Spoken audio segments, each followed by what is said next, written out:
Quoi ou qui, je ne sais pas. Il n'y a pas de mot approprié. Mais quoi ou qui crée l'oubli? Quoi ou qui crée cette croyance que nous sommes un corps séparé?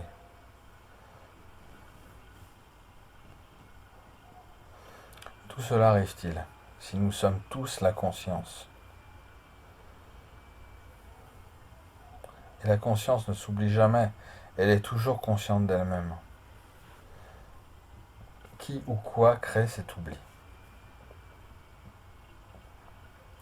Il n'y a pas d'entité qui crée l'oubli, ou la croyance, ou la pensée, ou le sentiment. L'oubli ou la croyance, c'est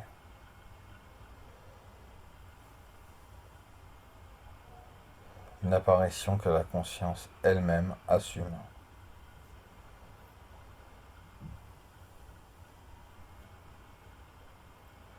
De la même façon que l'image est une apparition que l'écran assume.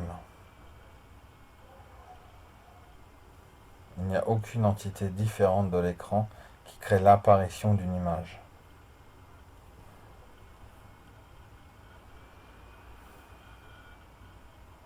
Parce que l'écran lui-même, l'écran de télé, l'écran conscient de lui-même, est la seule chose qui soit présente là, qui puisse apparaître en tant qu'image. Alors l'oubli qui vient sous la forme d'une croyance et d'un sentiment, c'est la conscience elle-même qui se voile elle-même avec sa propre activité.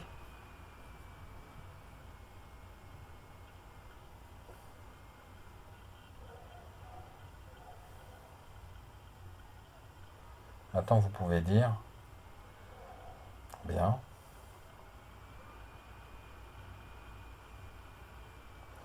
en conservant la métaphore de l'écran. Dans ce cas, c'est un écran de télé. Mais l'écran est un écran conscient de lui-même. Ce n'est pas comme une télé regardée par quelqu'un assis dans un fauteuil. L'écran est en train de regarder le film, dont il prend la forme. Alors vous pouvez dire, c'est l'écran lui-même qui apparaît en tant que film. Et c'est juste. Mais c'est l'écran qui est en train de regarder le film. Alors de son point de vue, il ne peut y avoir un voile qui le cache. Parce qu'il est le contenu unique de l'image. Et cela est absolument correct du point de vue de la conscience. Il n'y a pas d'oubli réel ou de voilement d'elle-même. Alors votre question, pour qui est l'oubli? À qui est l'ignorance? C'est seulement du point de vue d'un personnage du film que l'écran semble ne pas être présent. Du point de vue du personnage du film, il y a seulement un paysage, mais l'écran n'est pas présent. Du point de vue de l'écran, il n'y a pas que l'écran se modulant sous la forme d'un paysage.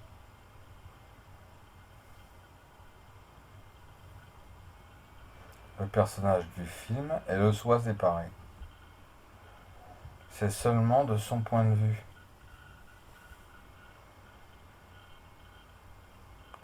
Que l'écran semble manquer. Autrement dit, qu'il semble y avoir ignorance.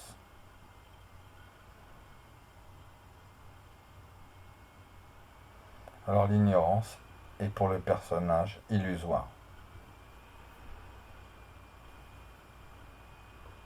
Dans la tradition védique, il ne parle pas d'ignorance, il parle de l'illusion de l'ignorance.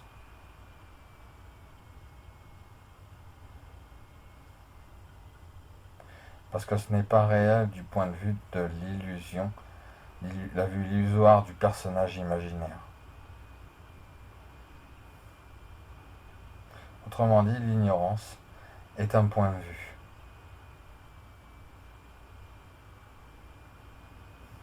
Ce n'est pas quelque chose qui est réellement là. C'est une façon de voir. Ce n'est pas quelque chose qui est vu.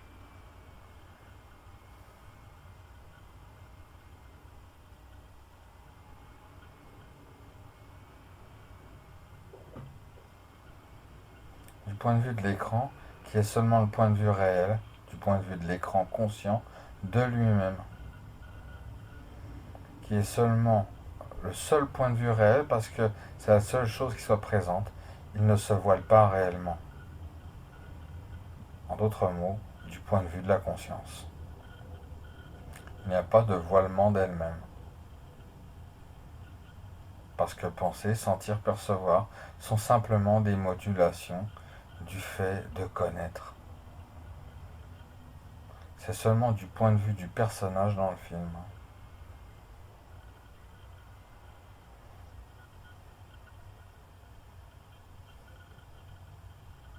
Le soi séparé que la conscience semble manquer. Autrement dit, c'est seulement du point de vue du mental fini. Le mental fini est seulement la conscience infinie qui se module elle-même. Alors du point de vue de la conscience infinie, le mental fini apparaît n'est pas un problème. C'est seulement du point de vue fini que le mental fini est un problème.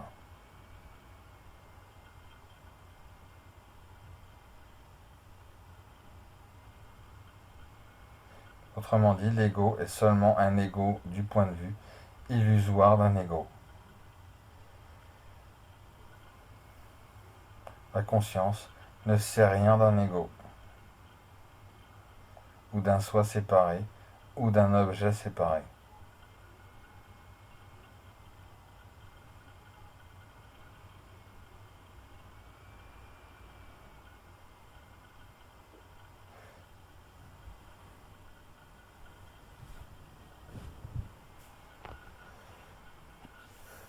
Cela nécessite d'être contemplé.